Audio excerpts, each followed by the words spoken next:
नमस्कार दोस्तों। आज हम एक सुप्रीम कोर्ट के एक अच्छे जजमेंट के बारे में बात करेंगे। और ये जो जजमेंट है ये है कि इसमें स्पेसिफिक रिलीफ एक्ट में प्लेंटिफ ने एक रिलीफ मांगी थी। इसे अगर मोटे तौर पे मैं कहूँ तो इसमें कोई आदमी एग्रीमेंट कर लेता है, एग्रीमेंट टू सेल, और जब उसको रजिस्ट्री करने का, बेचने का, एक्चुअल सेल का काम आता है तो उस वक्त वो मुकर जाता है। तो बाद में प्रोविज़न है कि जो स्पेशल रिलीफ एक्ट है उसमें वो कोर्ट में जाकर रिलीफ मांग सकता है और ये कह सकता है कि साहब इसने मेरे साथ एग्रीमेंट किया था सेल करने का और कहा था कि मैं इतने दिन में कर दूंगा और उसने किया नहीं।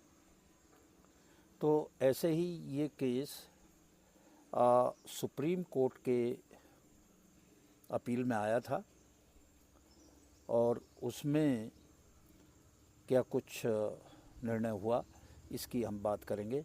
ये निर्णय बहुत ही महत्वपूर्ण निर्णय है।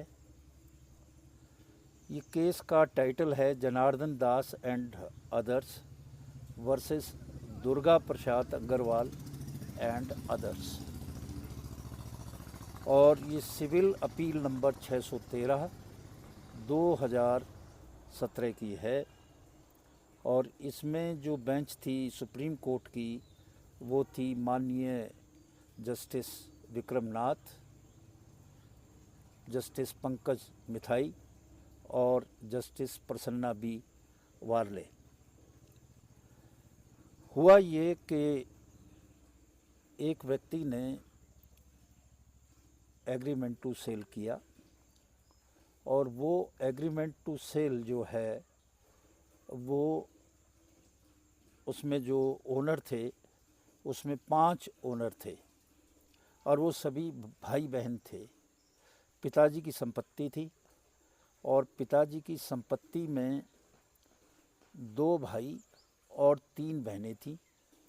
जब एग्रीमेंट हुआ तो 2 भाइयों ने एग्रीमेंट कर लिया और कहा कि भाई बहनें आ जाएंगी और जिस दिन आप ये रजिस्ट्री वगैरह कराओगे उस दिन वो आके साइन कर देंगी, इसमें कोई दिक्कत की बात है नहीं।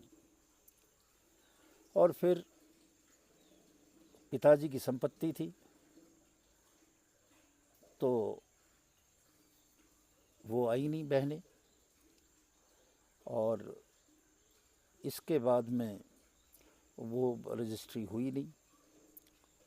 तो उसमें वो शख्स कोर्ट में चला गया और कोर्ट में जाकर उसने जो है स्पेशल जो स्पेसिफिक परफॉर्मेंस है उसके तहत उसने मामला दर्ज कराया, कोर्ट में दाखिल कराया। तो जो ट्रायल कोर्ट है, ट्रायल कोर्ट ने जो है निर्णय दिया कि भाई आप किसी दूसरे की एश्योरेंस पे इस तरह उसको कोई बंदिश तो दे नहीं सकते। जो एग्रीमेंट टू सेल हुआ उसमें 2 जो ओनर है उन्होंने साइन किया, उन्होंने आप जैसा कहते प्रोमिस किया, पर उन्होंने तो साइन नहीं किया था उसके ऊपर। और जब साइन नहीं किया तो आप उसको कानूनन जो है मजबूर नहीं कर सकते कि वो जो है अपनी प्रॉपर्टी को बेचे। ये प्रॉपर्टी थी सुरेंद्र नाथ बनर्जी जी की जो ओरिजिनल ओनर हैं, और बारीपाड़ा उड़ीसा में ये प्रॉपर्टी थी। उनके मरने के बाद इसके 5 हिस्से हुए, 5 वारिस हुए। 2 लड़के विनेंद्र बनर्जी और सोमेंद्र नाथ बनर्जी और 3 उनकी बहनें। अब जब ट्रायल कोर्ट ने कहा कि आपका हक नहीं बनता, आप जो है इसमें किसी भी तरह से आपको रिलीफ नहीं मिलेगी, तो प्लेंटिफ जो है डिफेंडेंट्स के अगेंस्ट जो है हाई कोर्ट में चला गया और कटक में उड़ीसा हाई कोर्ट में उसने कहा कि साहब ऐसे ऐसे बात है, और उड़ीसा हाई कोर्ट ने उसके हक में फैसला दे दिया, डिक्री कर दी। उनके खिलाफ भी जो बहनें थी जिनका एग्रीमेंट टू सेल पे कोई सिग्नेचर नहीं था कि आप इसको रजिस्ट्री कराइए, इसको बेचिए, जैसा आप एग्रीमेंट हुआ है, तो इस निर्णय के खिलाफ जो डिफेंडेंट थे, क्योंकि इसमें प्लेंटिफ को राहत मिली थी, तो वो सुप्रीम कोर्ट आ गए और सुप्रीम कोर्ट में जो निर्णय दिया उस निर्णय में स्पष्ट कहा कि भाई इनका कोई हक नहीं बनता, इनको अगर एग्रीमेंट टू सेल कराना था तो 5 के 5 लोगों से साइन कराना चाहिए था। आपने 2 से साइन कराया और 3 के बारे में उनका जो प्रोमिस था कि साहब वो कर देंगे, आपने मान लिया, उन्होंने सिग्नेचर तो नहीं किए।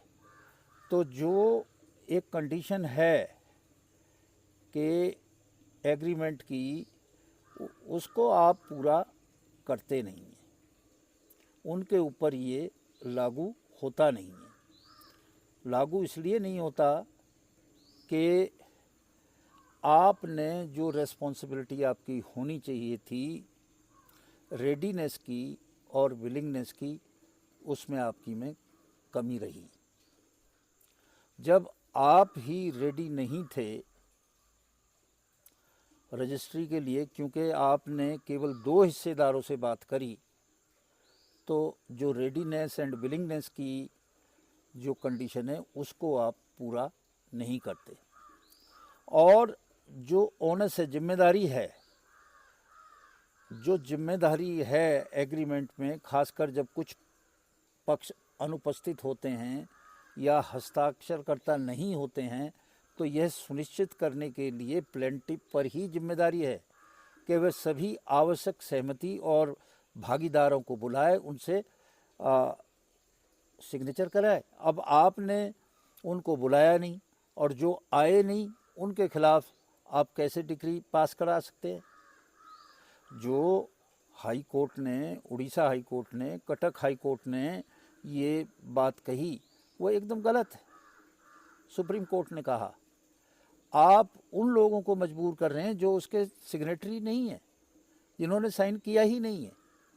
5 आदमियों की प्रॉपर्टी है, उसमें से 2 लोग जो है वो साइन कर रहे हैं, आप 5 के 5 के ऊपर डिक्री कर रहे हैं, ये तो गलत है।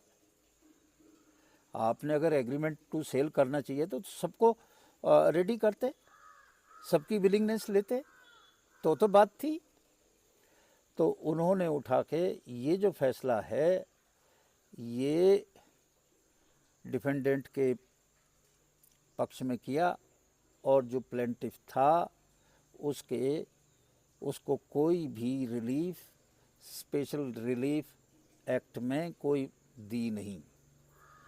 ये एक अच्छा मामला है और इसमें साफ तौर पे ये बात आती है कि अगर कोई मौखिक रूप से कहे, कोई ओरली कहे, कुछ भी कहे, तो उस बात को नहीं माना जा सकता। अगर लिखित के एग्रीमेंट में कोई दूसरे के लिए कमिट कर रहा है तो भी नहीं। इसमें वो एक बात कहता रहा कि साहब जो बहनें हैं उन्होंने जीपीए दिया हुआ है, जीपीए दिया हुआ है भाइयों को, तो भाई ने कर दिया। अरे भाई, सुप्रीम कोर्ट ने कहा भाई जीपीए तो उसके बाद उन्होंने वो भी कर दिया इन्वोक, और जीपीए इस पर्पज़ के लिए था ही नहीं। जीपीए एक स्पेसिफिक पर्पज़ के लिए होता है जिसमें ये पर्पज़ शामिल नहीं है, तो आपको उसकी भी रिलीफ नहीं मिलेगी। तो इस तरह से उन्हें कोई रिलीफ मिली नहीं। और आप सबके जानकारी के लिए बता दूं, अगर कोई इस तरह का मैटर होता है विश्वास ना करें। आप जितने भी उसके भागीदार हैं, जितने भी उसके ओनर हैं, उन सबसे उनकी विलिंगनेस, उनकी रेडीनेस, उनकी जो है सिग्नेचर करा के ही इस तरह की बात करें। आपको कोई रिलीफ मिलेगी नहीं। सुप्रीम कोर्ट ने ये बात स्पष्ट कर दी। आज इन्हीं शब्दों के साथ मैं आपसे विदा लेता हूँ। नमस्कार।